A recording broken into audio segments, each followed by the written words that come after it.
Hi friends, అందరికీ ధన్యవాదములు. Welcome to our channel. PM Kisan 16వ విడత పథకానికి సంబంధించి కేంద్ర ప్రభుత్వం నుండి తాజా సమాచారం అయితే మనకి రావడం జరిగింది. పిఎం కిసాన్ 16వ విడత పథకానికి సంబంధించి ఎలిజిబుల్ లిస్టులోని పేర్లు వచ్చిన ప్రతి ఒక్క రైతులు కంపల్సరిగా మీరనేది ఈకేవైసీ అనేది కంప్లీట్ చేసుకోవాలి. ఆల్రెడీ ఈకేవైసీకి సంబంధించిన వీడియోస్ మన ఛానల్లో అయితే నేను ఇవ్వడం జరిగింది. సో ఫ్రెండ్స్, ప్రతి ఒక్కరు కూడాను వీడియోస్ చూసి ఈకేవైసీ కంప్లీట్ చేసుకొని ఉంటారనేసి నేనైతే భావిస్తున్నాను. అదేవిధంగా 16వ విడత పిఎం కిసాన్ 16వ విడత పథకానికి సంబంధించి పేమెంట్స్ డేట్స్ మనం చూసుకున్నట్టయితే ఫిబ్రవరి 28వ తారీఖున అర్హత పొంది అదేవిధంగా ఈకేవైసీ కంప్లీట్ చేసుకున్న ప్రతి ఒక్క రైతుల యొక్క అకౌంట్స్కి 2,000 రూపాయలని పిఎం కిసాన్ 16వ విడత పథకానికి సంబంధించిన నిధులను అయితే కేంద్ర ప్రభుత్వం రిలీజ్ చేస్తుంది.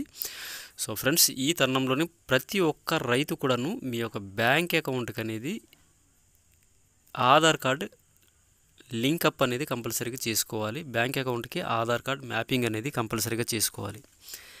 ప్రతి ఒక్క పథకం, గవర్నమెంట్ పథకాలకు సంబంధించి వాటి యొక్క అమౌంట్ మీ యొక్క బ్యాంక్ అకౌంట్స్కి పడాలంటే కంపల్సరీగా మీరు మీ యొక్క బ్యాంక్ అకౌంట్కి ఆధార్ కార్డ్ మ్యాపింగ్ అనేది చేసి ఉండాలి. అదేవిధంగా పిఎం కిసాన్ పథకానికి సంబంధించి ఈకేవైసీ కంప్లీట్ చేసుకున్న వారికి మాత్రమే పిఎం కిసాన్ 16వ విడత పథకానికి సంబంధించి 2,000 రూపాయలను ఫిబ్రవరి 28వ తారీఖున కేంద్ర ప్రభుత్వం అయితే నేరుగా వారి యొక్క అకౌంట్స్కి అయితే జమ చేస్తుంది. సో ఫ్రెండ్స్, పేమెంట్స్ విషయంలో ఏవైనా ప్రాబ్లమ్స్ ఉంటే కంపల్సరీగా కామెంట్ చేయండి. పిఎం కిసాన్ 16వ విడత పథకానికి సంబంధించి ఇలాంటి తాజా అప్డేట్స్ మన ఛానల్లోనే ప్రతిరోజు అప్లోడ్ అవుతూనే ఉంటాయి. సరికొత్త అప్డేట్స్తో మళ్ళీ మీ ముందుకు వచ్చేస్తాను. Bye friends, have a nice day అందరికీ.